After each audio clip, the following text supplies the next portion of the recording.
नमस्कार.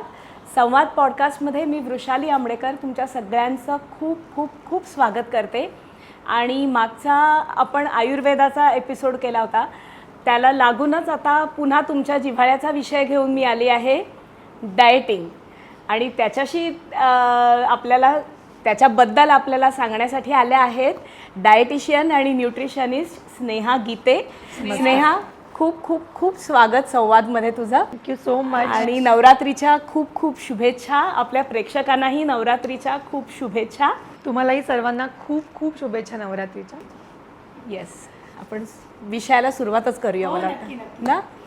तर आता नवरात्र सुरू झालं आहे. नवरात्रामध्ये खूप जणं उपास करतात किंवा काही वेगळ्या प्रकारचं जेवणाचं त्यांचं काही बदललेलं असतं रुटीन. तर मला असं विचारायचं आहे की आपल्या बहुतेकशा सगळ्या सणांशी उपास ही गोष्ट खूप निगडीत आहे.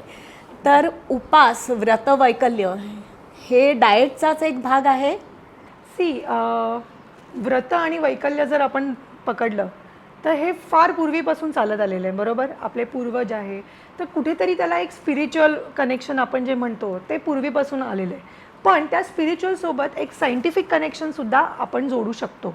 सायंटिफिक अशा दृष्टीने की आपलं जे रेग्युलर रुटीन आहे, रेग्युलर जे लाईफस्टाईल आहे, डाएट आहे, त्याच्यामध्ये आपण खूप प्रमाणात कार्बोहायड्रेट्स म्हणा, प्रोटीन म्हणा, फॅट्स आहे, हे डेली कन्झम्पशन आपल्या डाएटमध्ये होत असतं, बरोबर आहे. तर जेव्हा तुम्ही सलग एक रुटीन मेंटेन करता, बॉडीला ते प्रोसेसिंगची रोजची एक प्रक्रिया सुरू असते की आपण जे जेवतोय ते पोटात जाऊन डायजेस्ट होतं, मग त्याच्यातनं इंटेस्टाईन्समध्ये जातं, आतड्यांमधून ते पोषण निघतं आणि मग जातं लिव्हरमध्ये, मग लिव्हरचं फंक्शनिंग असतं. तर लिव्हर आपल्या प्रत्येक पेशीला न्यूट्रिशन पोचवतं. सो हे जे डेलीची प्रक्रिया जी असते, तर त्याला तुम्हाला थोडासा एक ब्रेक देणं गरजेचं असतं. कारण सतत चालत आलेलं म्हणतो ना आपण, त्याला एक कुठेतरी ताण येतो आणि एक थोडासा ब्रेक देणं गरजेचं असतं. तर त्या ब्रेकसाठीच म्हणा की स्पिरिच्युअल आणि सायंटिफिक प्रोसेस जर कंबाईन केली तर हा फास्ट जी एक प्रथा जी आहे, सिस्टम जी आहे, व्रत वैकल्य, ते त्याची सुरुवात झालेली आहे. तर हे खूप चांगलं आहे आपल्या बॉडीला डिटॉक्स करण्यासाठी, क्लेन्झिंग करण्यासाठी. डिटॉक्सिफिकेशन हा महत्त्वाचा मुद्दा आहे त्याच्यामध्ये. पण मग डाएट, जे आता आजच्या काळामध्ये डाएटशी रिलेटेड खूप काही गोष्टी येतात, तर डाएट संकल्पना आपल्या इथे नक्की कधी, कशी रुजली किंवा कशी आली? खूप छान प्रश्न आहे. कारण डाएट आता हे डोक्यामध्ये लोकांच्या यायला लागले की डाएट म्हणजे बेसिकली मला वाटतं बारीक होणं आणि डाएट असं जनरली कनेक्ट केलं जातं. आता हे लोकांच्या मनामध्ये आलं की वेट लॉस करायचं आहे, अच्छा मी डाएट करते. वेट गेन करायचं, मी डाएट करते. मला डायबिटीज कमी करायचं आहे, मी डाएट करते. पण डाएट शब्दाचा ॲक्च्युअल अर्थ काय आहे? डाएट म्हणजे मराठीमध्ये पाहिलं गेलं तर आहार. तुम्ही जे जेवण करता त्यालाच म्हणतो आपण डाएट इंग्लिशमध्ये. सो जर आपण म्हटलं की फॅन्सी टर्म पकडायचा किंवा एक ग्लोबल टर्म पकडायचा, तर डाएट हा शब्द आहे जो आपण म्हणतो ना पाश्चिमात्य देशामधून आपल्याकडे आलेला आहे. पण आपण जे आधीपासून म्हणजे खात आलेलो आहे, आहार ज्याला म्हणतो, त्यालाच इंग्लिशमध्ये तुमचं रोजचं जेवण, रोजचा आहार म्हणजे डाएट. सो म्हणजे लोक जेव्हा डायटिशियनकडे एका वेगळ्या नजरेने बघतात की अरे डायटिशियन म्हणजे मला ही वजन कमी करायला लावेल, म्हणजे ही मला आहार देणार नाही किंवा माझं जेवण कमी करेल किंवा मला फक्त सॅलडवर टाकेल, तर असं अजिबात नाही आहे.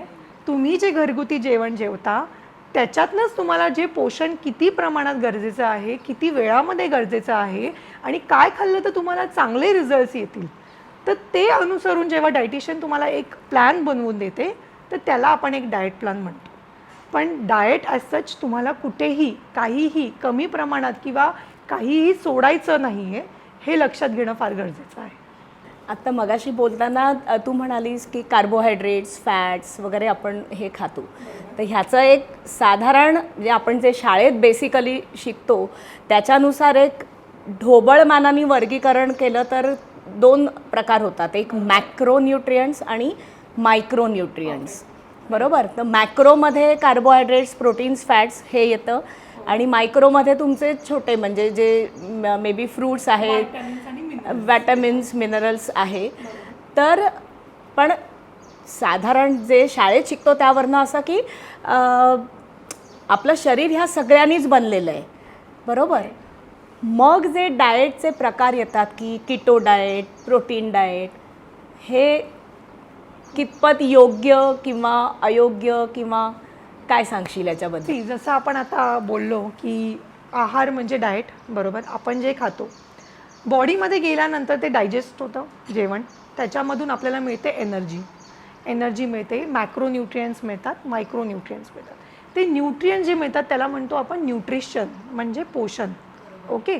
आपल्याला त्या जेवणामधून एक पोळी खाल्ली, थोडीशी भाजी घेतली, वरण भात खाल्ला, तूप घेतलं आणि सॅलड घेतलं, तर हे पूर्ण आहार आपण त्याला म्हणतो. कारण की त्याच्यामधून आपल्याला कार्बोहायड्रेट्स मिळतात, प्रोटीन मिळते वरणातनं, भाजीमधनं आपल्याला व्हायटॅमिन्स आणि मिनरल्स मिळत आहेत, आणि तुपातनं आपल्याला थोडेसे फॅट्स मिळत आहेत. So this is a complete meal which we can consider. जेव्हा आपण म्हणतो ना की हे रेग्युलर रुटीन आपण चालत आलेलं आहे, आपण बऱ्याच दिवसापासून डेली आपण लहानपणीपासून पोळी भाजी वरण भात हा आपला रुटीन आहे, शरीराला पण सवय झालेली असते. मग कधीतरी त्याला ट्विस्ट करणंही गरजेचं असतं की बॉडीला आपण एकच गोष्ट सतत करत राहिलो, सातत्याने करत राहिलो की एक सवय लागून जाते. तर त्या सवयीला मोड करणं, त्याच्यासाठी आपण हे वेगवेगळे डाएट जे आहे ते इंट्रोड्यूस केलेले आहेत. आता राहिला प्रश्न डाएटच्या प्रकारांचा, तर कीटो डाएटमध्ये आपण काय करतो, कार्बोहायड्रेट्स पूर्ण कमीच करून टाकतो आणि फॅट रिच आणि प्रोटीन रिच, मीडियम प्रोटीन असा डाएट आपण देतो. आता फॅट्स हाय का, कारण की तो एक वेगळाच म्हणजे एक पूर्ण एंटायरली डिफरंट टॉपिक आहे. जस्ट मी एक ब्रीफमध्ये सांगते की पहिली सोर्स ऑफ एनर्जी कार्बोहायड्रेट्स आहे. कार्ब जर आपण कमी घेतले तर दुसरी एनर्जी आहे fat, second source of energy आहे फॅट. तर आता आपण कार्ब्स बिलकुल जर काढतोय डाएटमधनं, तर एनर्जी सोर्स काय राहील, फॅट. म्हणून कीटो डाएटमध्ये क्विक रिझल्ट्स येतात, कारण की तुम्ही कार्ब्स पूर्ण बंद करता आणि पूर्ण फॅट्सवर फोकस करता आणि फॅटसोबत थोडं प्रोटीन इंटेक करता, which is again we call it as a keto diet. So ketosis process एक बॉडीमध्ये एक सायंटिफिक म्हणतात ना केमिकल प्रोसेस होते, ज्याच्याने आपलं फॅट बर्न जे आहे ते लवकर होतं. Yes. So this is a type of keto. Another type of fasting diet we call is intermittent fasting. Again म्हणजे आपण जसं बोललो उपवास, व्रत, वैकल्य, तसा हा एक ग्लोबल टर्म आहे इंटरमिटंट फास्टिंग, ज्याच्यामध्ये आपण 3 प्रकारचे फास्टिंग पकडतो. की एक तर आहे टायमिंग झोन, की 16 आवर्स काहीच खायचं नाही, 8 आवर झोनमध्ये तुम्हाला जे खायचं आहे, जितकं खायचं आहे तितकं खाऊ शकता, हे एक प्रकार आहे. सेकंड आहे ऑल्टरनेट डे फास्टिंग, म्हणजे आज मी जेवण करणार, उद्या मी फास्ट करणार, परत 3rd डेला जेवण करणार, 4th डेला फास्ट करणार. किंवा एक आहे 4 दिवस आपण रेग्युलर रुटीन करायचं, आठवड्यातला 1 दिवस फास्टिंग करायचं, जो आपण मराठी लोक शुक्रवारचे उपवास, मंगळवार उपवास, सोमवार उपवास. सो इट इज लाईक एक रुटीन आलंय, 7 दिवसानंतर तो ब्रेक करतोय, परत एक रुटीन आलंय, 7 दिवसानंतर ब्रेक करतोय. सो असे वेगवेगळ्या प्रकारचे इंटरमिटंट फास्टिंग सुद्धा आहेत. तर बेसिकली तुमच्या गरजेनुसार, तुम्हाला गरज आहे का तितकी, तुमची बॉडी रिस्पॉन्ड करते का, नसेल करत तर तुम्ही अशा डिफरंट टाईप ऑफ डाएट्सला प्रिफर करावं. अदरवाईज मला नाही वाटत की जर तुमचं रुटीन छान तुम्ही मेंटेन ठेवलं, प्रॉपर रेस्ट्रिक्शन केलं कॅलरीचं, प्लस डेन्स कॅलरी डेन्सपेक्षा न्यूट्रियन डेन्स फूड्सवर फोकस केलं, तर 100% तुम्हाला खूप छान रिझल्ट्स येऊ शकतात. आता जस्ट तू म्हणालीस कॅलरी डेन्स आणि न्यूट्रिशन डेन्स, तर आता हा फरक कसा करायचा? कारण सध्या जेव्हा स्पेशली यंग जनरेशनचं inclination is more towards junk food, which is I feel is calorie dense. तर तो फरक करून किंवा मग म्हणजे आता ते आवडत आहे तर त्याच्यापासून तुम्ही त्यांना पूर्णतः रोखू शकत नाही, तर मग ते कंट्रोल किंवा कसं हे करायचं, मॅनेज कसं करायचं? See let me brief first की कॅलरी डेन्स म्हणजे ज्याच्यामध्ये खूप प्रमाणात कॅलरीज तुम्हाला मिळतात. फॉर एक्झाम्पल जस्ट एक ब्रीफ सांगते की 1 gram carbohydrate gives you 4 calories, 1 gram protein gives you 4 calories, 1 gram fat gives you 9 calories. So it is double, more than double of carbs and protein. तर आता एखादी व्यक्ती म्हणजे मुलंच म्हणू आपण, बाहेर आता वडापाव खायला गेले, ठीक आहे, तर पावमध्ये त्यांना कार्ब्स झाले. आता 1 पावाची लादी, 1 पाव जरी पकडला तर जवळपास 20 ग्रॅमचा तर असेल, बरोबर आहे. तर 20 × 20 करा, म्हणजे तेवढे कॅलरीज त्यांना मिळून गेले, बरोबर. 20 × 4, 4 to 8 म्हणजे 80 कॅलरीज तिकडे झाले.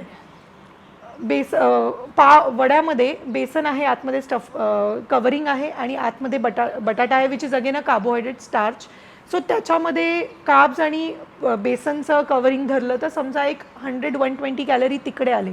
पण जेव्हा तुम्ही ते तेलामध्ये तळता, ती जी कोटिंग त्याला येते, त्या तेलाची कोटिंग जी येते, तर त्या कोटिंगमुळे तुमचे कॅलरीज म्हणजे 1 ग्रॅम गिव्ज यू 9 कॅलरीज. तर आरामशीर 10 ते 15 ग्रॅम तरी ते तेल त्याला लागलेलं आहे.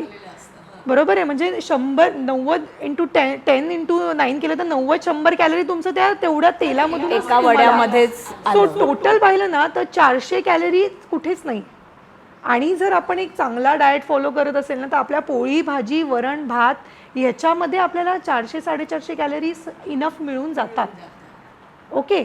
तर हे कॅलरी डेन्स आणि न्यूट्रिएंट डेन्सचा फरक आहे. म्हणजे एक वडापावमध्ये तुम्हाला 400 कॅलरी आहे आणि एक प्लेट वरण भात पोळी भाजीमध्ये तुम्हाला 400 कॅलरी पूर्ण आहार. पण ह्याच्यात तुम्हाला न्यूट्रिशन मिळालंय. So it is more of nutrient dense आणि ह्याच्यात फक्त कॅलरीज मिळाले. So this is more of calorie dense. तर यंग जनरेशनला हा फरक कळत नाही आहे. कारण की जंकचा अर्थ काय, fast lifestyle, quick lifestyle, quick foods. So junk food is like a quick food. पटकन मिळालं, पटकन पोटात गेलं, पटकन पोट भरलं, काम झालं. वेळ नाहीये कारण लोकांकडे.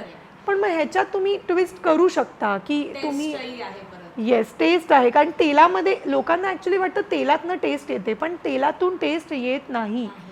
ॲक्च्युली त्या भाज्यांमधून किंवा जे स्पायसेस तुम्ही ॲड करता ना त्याच्यातून तुम्हाला टेस्ट येते.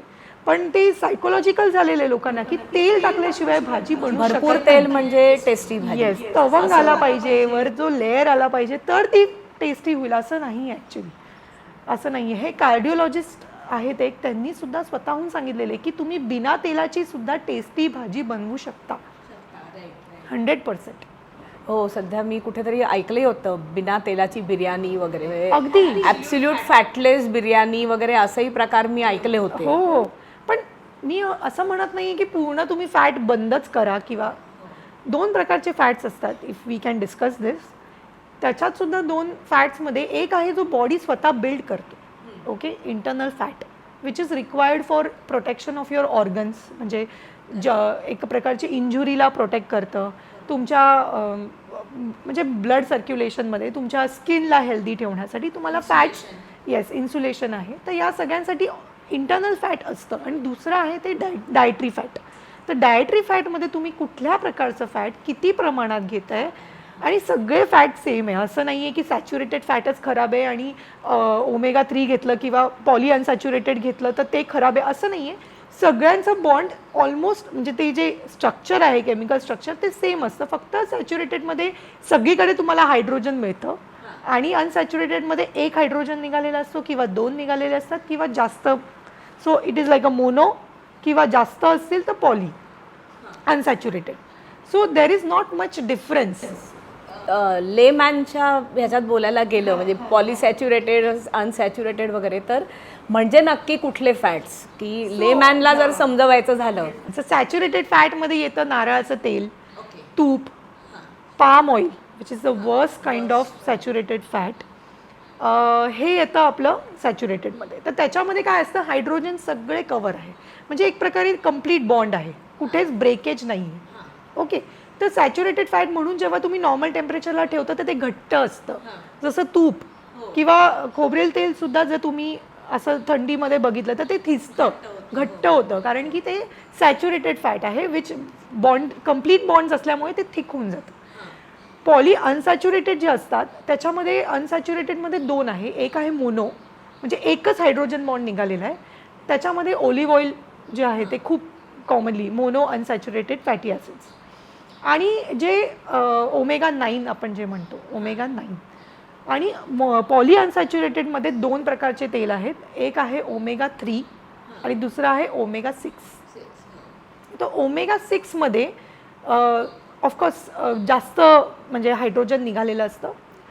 पण महत्त्वाचा मुद्दा असा आहे की ओमेगा 6मध्ये सगळ्या प्रकारचे खायची तेलं इन्क्लुडेड आहे.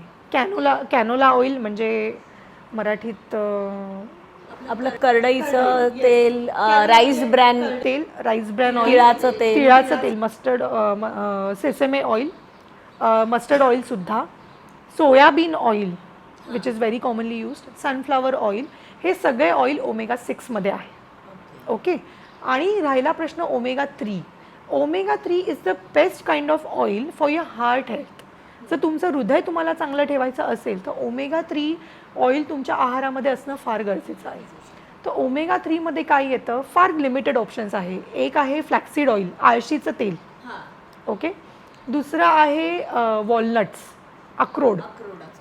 येस. तिसरं आहे different types of seeds like chia seeds, pumpkin seeds. Okay.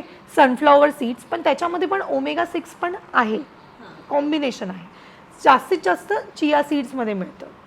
आणि त्याच्या व्यतिरिक्त तुम्हाला जर हवं असेल तर ते आहे non vegetarian source which is fatty fish. तर तुम्ही नॉनव्हेज खात असाल तर आणि आठवड्याला 1 ते 2 वेळा जरी फिश इंटेक होत असेल तर 100% तुम्हाला ओमेगा 3 भरपूर मिळतं. पण जर तुम्ही व्हेज सोर्सेसमध्ये बघत असाल तर जेवढं प्रमाणात तुमच्या शरीराला गरजेचं आहे तेवढं ओमेगा 3 तुम्हाला मिळत नाही.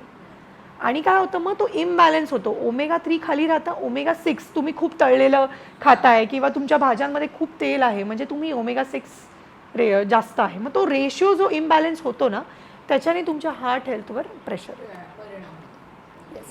म्हणून हे बॅलन्स जे आहे ना, हे तर तुम्ही खूप वाढवू शकत नाही, तर हे तुम्ही थोडं कमी करा म्हणजे तो बॅलन्स मेंटेन राहील आणि तुमचं हृदयाची हेल्थ जी आहे ती खूप चांगली राहू शकते. आता हे आत्ता जे फिश आणि ओमेगा वगैरे सांगितलं त्या ह्यानीच मी विचारते की व्हेज डाएट, नॉनव्हेज डाएट की विगन डाएट? खूप छान प्रश्न आहे. I think it completely depends on person to person. मी जेव्हा डाएट प्लॅन बनवते पहिला प्रश्न असतो तुम्ही प्युअर व्हेजिटेरियन आहात की तुम्ही प्युअर नॉनव्हेज आहात. आता इंडियन जी डाएट आहे आपलं कार्ब बेस्ड आहे. ओके. तर कार्ब बेस्डमध्ये जरी तो व्यक्ती बोला मी नॉन व्हेजिटेरियन आहे तर तो पूर्ण नॉनव्हेज नाही खाऊ शकत. त्याला कॉम्बिनेशनमध्ये चपाती हवी किंवा भाकरी हवी म्हणजे कार्बोहायड्रेट आहे. ओके. आणि थोड्या प्रमाणामध्ये जे काही चिकन करी आहे, फिश करी आहे, एग करी आहे तर ती त्याच्यासोबत कॉम्बिनेशनमध्ये आहे. पहिलं चिकन जास्त नाही आहे. So because we are Indians we are more of carb based म्हणजे आपण कार्बोहायड्रेटला जास्त व्हॅल्यू देतो. सो बेसिकली जर व्हेज आणि नॉनव्हेजमध्ये सिलेक्ट करायचं राहिलं तर व्हेजमध्ये सुद्धा प्रोटीन आहे आणि नॉनव्हेजमध्ये सुद्धा प्रोटीन सोर्सेस आहेत. ते त्या व्यक्तीवर डिपेंड आहे. तो जर नॉन व्हेजिटेरियन असेल तर मी त्याला म्हणणार नाही की तुम्ही नॉनव्हेज बंद करा आणि व्हेज, असं काही नाही. प्रोटीन मिळतंय त्याला, चिकनमधून मिळतंय किंवा एगमधनं मिळतंय. आठवड्यातून 1 ते 2 वेळा आहारामध्ये त्याच्या आहे, पण कॉम्बिनेशनमध्ये कार्बोहायड्रेट्स आहेतच. आणि जर व्हेज व्यक्ती जरी पकडली तो वरण भात खातोय तर वरणामध्ये प्रोटीन आहे पण कार्बोहायड्रेट्स तर तो भात घेतोच आहे. किंवा तो उसळ घेतली, मुगाची उसळ, मटकीची उसळ, स्प्राउट्स घेतले तर कॉम्बिनेशनमध्ये चपाती आहे किंवा राईस आहे. So it doesn't matter if you are a vegetarian or a non vegetarian. Combination matters. Are you doing a combination of protein and carbs and along with that quantity किती घेत आहे, portions किती घेत आहे हे matter.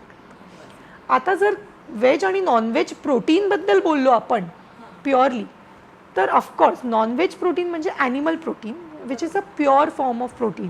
So आपल्याला जे 20 is all amino acids म्हणजे एक प्रोटीन मॉलिक्यूल अमिनो ॲसिडपासून बनतं. जेव्हा सगळे अमिनो ॲसिड मिळतात तेव्हा ते कम्प्लीट प्रोटीन असतं जे कम्प्लीट ॲनिमल सोर्सेसमधनं आपल्याला मिळतं. तर आता समजा तो व्हेजिटेरियन असेल आणि तो नाही चिकन फिश खातोय तर आपण डेअरी प्रोडक्ट्स आहे जे again it's a protein, pure protein, complete protein because it has all amino acids. 9 essential जे पाहिजे असतात ते सगळेच्या सगळे त्याच्यामध्ये मिळत आहेत त्याला. म्हणजे म्हणतो ना ब्रांच चेन अमिनो ॲसिड्स आहे, ल्युसीन, आयसोल्युसीन, व्हॅलिन. हे ब्रांच चेन अमिनो ॲसिड्स खूप गरजेचे असतात तुमच्या मसल ग्रोथसाठी, मसल रिपेअरसाठी, एनर्जीसाठी.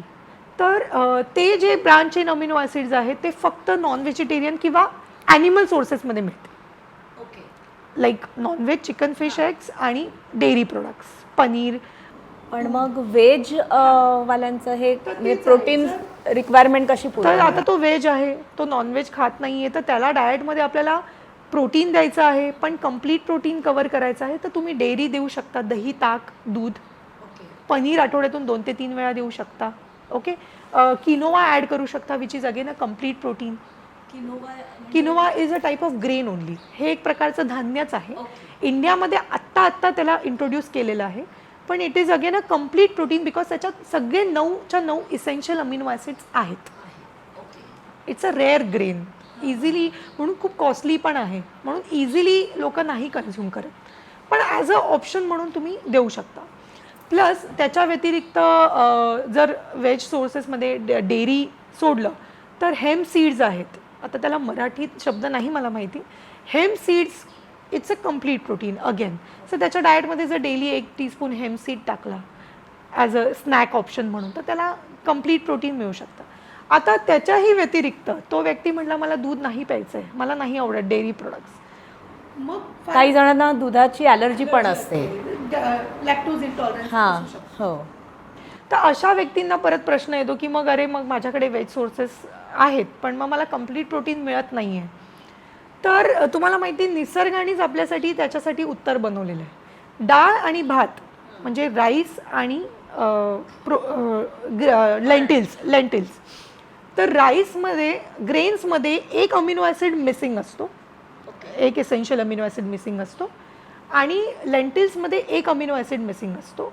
तर हे दोघं एकमेकांना कॉम्प्लिमेंट करतात आणि ते कॉम्प्लिमेंट कंबाईन करून ते जेव्हा एकत्र म्हणून तुम्ही घेता तर तुम्हाला ते कम्प्लीट 9 अमिनो ॲसिड्स इसेन्शियल ती गरज पूर्ण होते तुमची. येस. म्हणून ते म्हणतो ना आपल्या ॲन्सेस्टर्सनी, आपल्या पूर्वजांनी वरण भात कॉम्बिनेशन का दिलेलं आहे, किंवा मग कोबीची आपण म्हणतो ना काही भाज्यांमध्ये आपण डाळी टाकतो है ना, कोबी डाळ बनवतो किंवा दोडका डाळ, दुधी डाळ है ना, तर ते डाळ त्याच्यामध्ये ॲड केल्यानंतर ते जे न्यूट्रिएंट्स मिसिंग आहेत ते तुम्हाला त्याच्यातनं कव्हर अप होतात. म्हणून पोळी आणि कोबी डाळ म्हणजे पोळी आणि भाज्यांमध्ये, सुक्या भाज्यांमध्ये डाळ टाकायची जी एक प्रथा आहे ती त्याच्यातनं आलेली आहे की तुम्हाला ते कम्प्लीट होऊन जातं प्रोटीन. यू डोंट नीड अजून दुसरं वेगळं काही त्याच्यासाठी घ्यायची गरज नाही.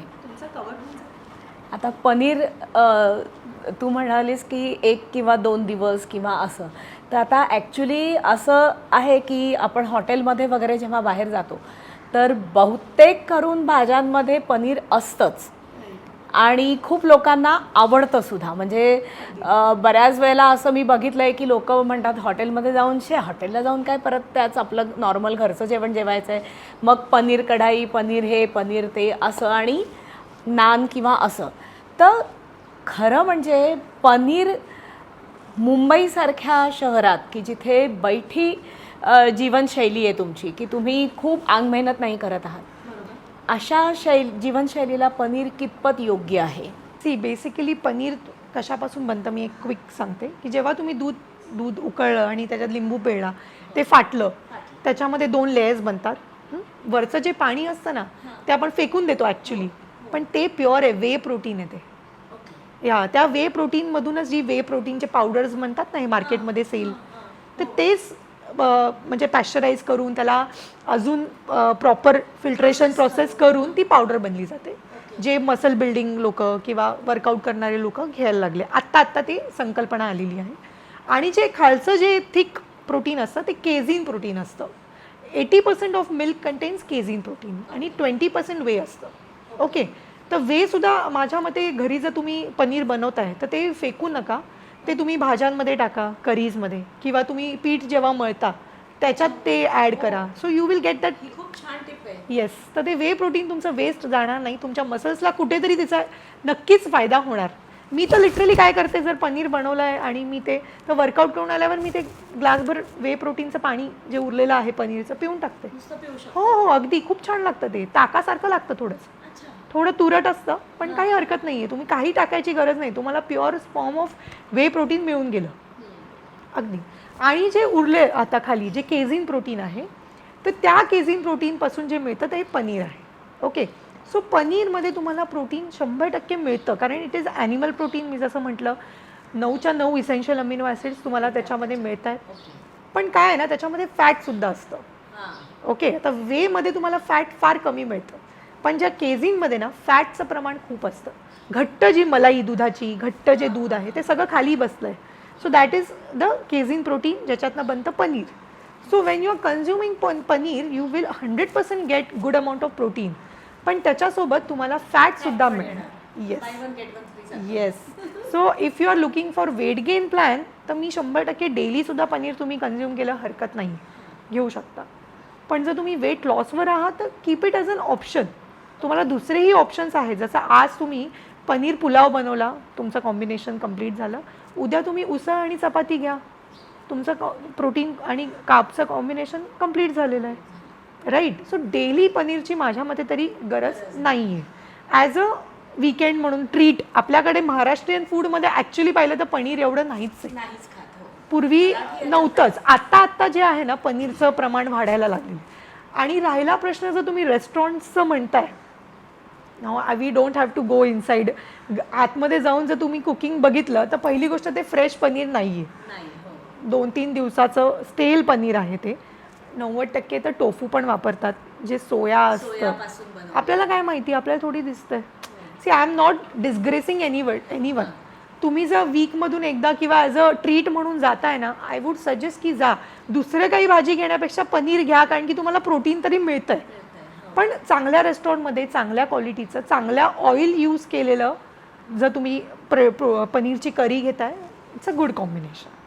आणि अजून एक टिप म्हणून मी देईल की नान घेण्याऐवजी तुम्ही बटर रोटी घ्या किंवा एक ते म्हणतात ना प्रॉपर कुलचा किंवा पराठा घ्या, कारण की तुम्हाला तो होल व्हीटचा मिळेल, गव्हाचा मिळेल. Naan is completely made up of maida. आता मैदा एक्झॅक्टली.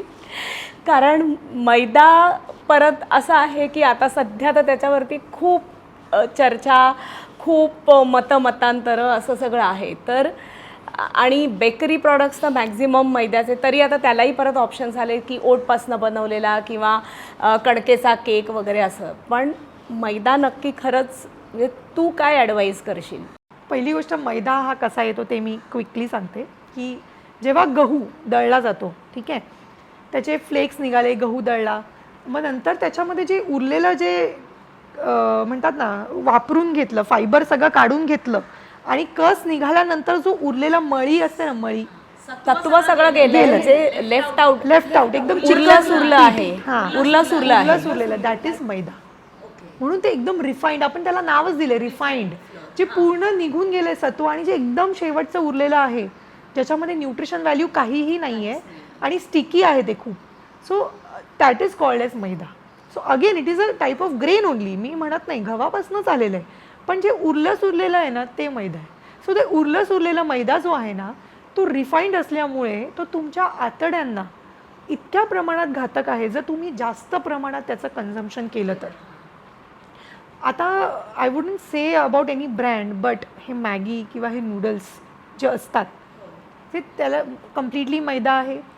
त्याला डायजेस्ट करायला तुमच्या आतड्यांना 2 ते 3 दिवस लागतात. It is so sticky. Okay, it's a controversial topic. I will not come to that. Yes, कारण की ते मैदा आहे तो स्टिकी असतो नेचर वाईज. तुम्ही जर मैद्याचं पीठ कितीही तुम्ही मळा ते मळलं जातं, कारण की ते स्टिकी आहे. म्हणून तुमचे 90% बेकरी प्रोडक्ट्स जे आहे ते मैद्यापासून बनतात, कारण की ते जास्त दिवस राहू शकतात. त्याच्यात न्यूट्रिशन काही नाही आहे. ज्याच्यामध्ये न्यूट्रिशन आहे ना त्याला बॅक्टेरिया जाऊन चिकटतात, जर्म्स जाऊन चिकटतात. हा एक पॉईंट आहे डिस्कस, आपण करूया तो नक्की. पण ज्याला काही न्यूट्रिशन नाही आहे, बॅक्टेरिया सुद्धा त्यांच्याकडे जाणार नाही. हो, कारण त्यांनाही काही मिळणार नाही, मिळणारच नाही आहे. सो ते जास्त दिवस राहिलं तरी टिकतंय. म्हणून बिस्किट आठवडा 10 म्हणजे बरेच दिवस तुमचे बेकरी प्रोडक्ट्स टिकू शकतात. आणि त्यातल्या त्यात जर पॅकेज्ड असतील, प्रिझर्वेटिव्ह ॲडेड आहे म्हटल्यावर तर केमिकल पण टाकलेत, मग तर काय 4-4 महिने शेल्फ लाईफ आहे त्याची, काहीच प्रॉब्लेम नाही आहे. सो असं हे मैदा आहे. आणि बरेचसे आजकालच्या लाईफस्टाईलमध्ये daily vada pav, daily sandwiches, pasta म्हणा किंवा हे जे बाहेरचे फूड पॅटर्न आलेलं आहे इंडियामध्ये, क्रेझी वाटतं बघायला, खूप अट्रॅक्टिव्ह आहेत त्यांचे फूड्स. त्यामुळे पण ते 90% दिसायला आकर्षक, चवीला डोळ्यांना छान, चवीला छान. पहिले आपण कुठलंही फूड खातो ना तर डोळ्यांनी खातो.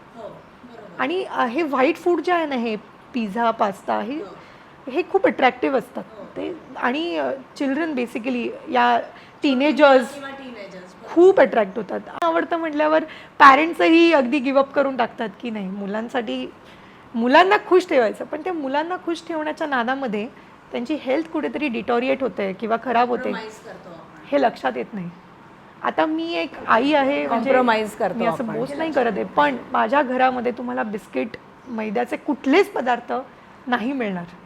It's a treat for them, की तुम्ही महिन्यातनं एकदा त्यांच्यासाठी बिस्किट आहे, महिन्यातनं एकदा, किंवा मॅगी तर फार कधीतरी rare आहे. एखादा, म्हणजे मी हा. असं म्हणत नाही की तुम्ही देऊ नका, पण एक प्रमाण ठेवा आणि ते तुमच्या मुलांना खरंच किती प्रमाणात हेल्प करतंय हे लक्षात ठेवा. खरंच स्नेहा, मला वाटतं आपलं बोलणं खूप छान आणि अजून खूप काही काही बोलायचं आहे. तर आपण आत्ता इथे थांबूया आणि पुढच्या भागामध्ये बाकीच्या विषयांवरती बोलूया. तर आपण आत्ता इथे थांबतोय, पण ह्याच विषयावरती यातले अजून अनेक मुद्दे मांडायचे राहिलेत, तर ते मांडण्यासाठी आपण दुसऱ्या भागामध्ये भेटणार आहोत. तर आत्ता इथेच थांबतोय. आमच्याबरोबर जोडलेले राहा पुढच्या भागासाठी. नमस्कार.